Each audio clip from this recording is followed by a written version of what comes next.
Guys, ini gokil parah. Kalian tahu nggak? Di Malaysia akan ada tol tanpa palang. Apa maksudnya? So, kereta akan lalu je, dia akan auto bayar masa tu juga. Hebat tak? Sekarang ada 9 plaza tol dalam uji coba.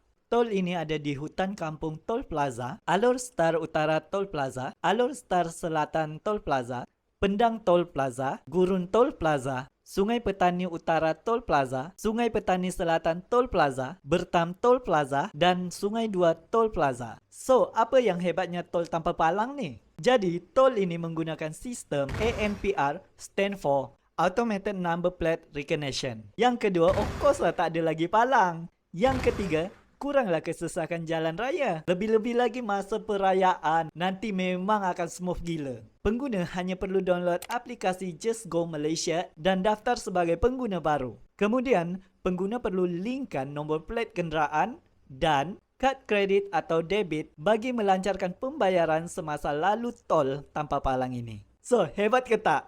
Apa pendapat korang? Cuba komen dekat bawah.